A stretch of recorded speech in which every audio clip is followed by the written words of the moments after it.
Every year, no matter what, we still get inundated with questions about the best way to prepare a holiday roast. I'm going to do a standing rib roast today, but it's going to be a very basic roasting method too, actually, that would apply to beef tenderloin or a sirloin roast. So the process is the same no matter the cut of meat. I have a 4-bone standing rib roast here, and what you want to make sure you're doing anytime you buy a roast is at least keep the sticker or make sure you write down the actual weight of whatever you bought, because it's always going to be based on amount of minutes per pound. So make sure you know exactly how many pounds of meat you're dealing with before you get to cooking. I'm going to season this very, very simply, just with basting oil and salt and pepper. So I give my basting oil a shake, and I'm just going to put a couple of tablespoons over the top here.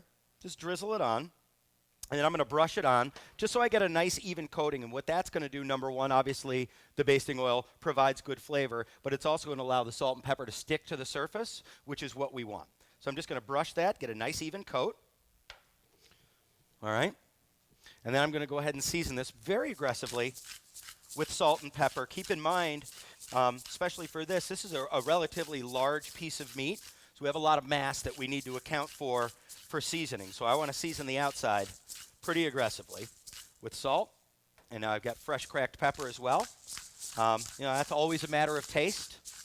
I like a fair amount of pepper. I like the outside crust to be really, really peppery, and then by the time you get to the inside of the roast, it sort of goes away a little bit. So you get a nice blend of flavors there. Okay, so 2 different ways. I've already got one going. I had an oven preheated to 275 degrees, and I'm going to go the whole way at a nice, slow, even temperature on the one that's already going. And that takes a little bit longer, 25 to 28 minutes a pound. This one, I'm actually going to do our high-low method, where I'm going to put it in a 450-degree oven for the first 15 minutes. Then I turn the oven down to 350. What that does, that's going to give us a nice crust on the outside. Couple of different cooking techniques. This one's going in at 450. All right, so I've got a couple of roasts here. The one on my left is one that I roasted at 275 degrees the whole way through, and that took about a little more than 25 minutes a pound. And the one on my right is the one where I used our high-low technique, where I started it out in a 450-degree oven for the first 15 minutes, and then I bumped the oven down to 350 to finish the cooking. And this took about 15 minutes a pound. And you can see that this one is considerably darker on the outside, and that's the whole point behind that high-low technique, is you're really going to get a sear and more of a crust. If you have somebody in your family when you're making prime rib that always asks for that end cut, you definitely want to go with our high-low technique, because that's going to give you a little bit more well done on the outside. And when you do the slow method, you're going to see that you get a little more uniform color all the way through. So what I'm going to do is I'm just going to cut these right in half and show you the difference, what it looks like on the inside. And I'll start with the slower technique, again, the 275 degrees all the way through. I'll just go right through with my slicing knife. All right. And I've allowed these to rest. These are large pieces of meat, so I let them rest for at least 20 minutes.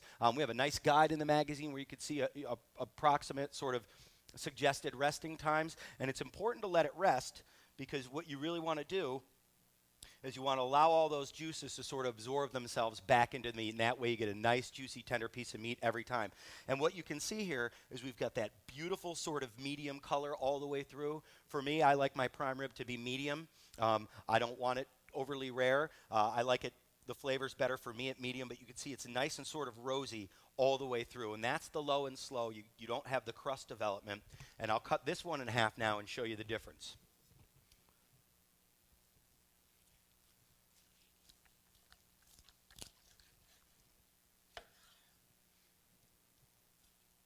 Okay, and now you can see here what we've got. And what people like about this, you have more of a crust around here. It's a little darker here. Then it continues to get darker, and then you've just got that nice pink center, whereas here you've got more of a pink going all the way through the piece of meat. So it's really up to you what you want to do. The high-low method's great. You get a nice crust on the outside, and it's a little quicker cooking technique.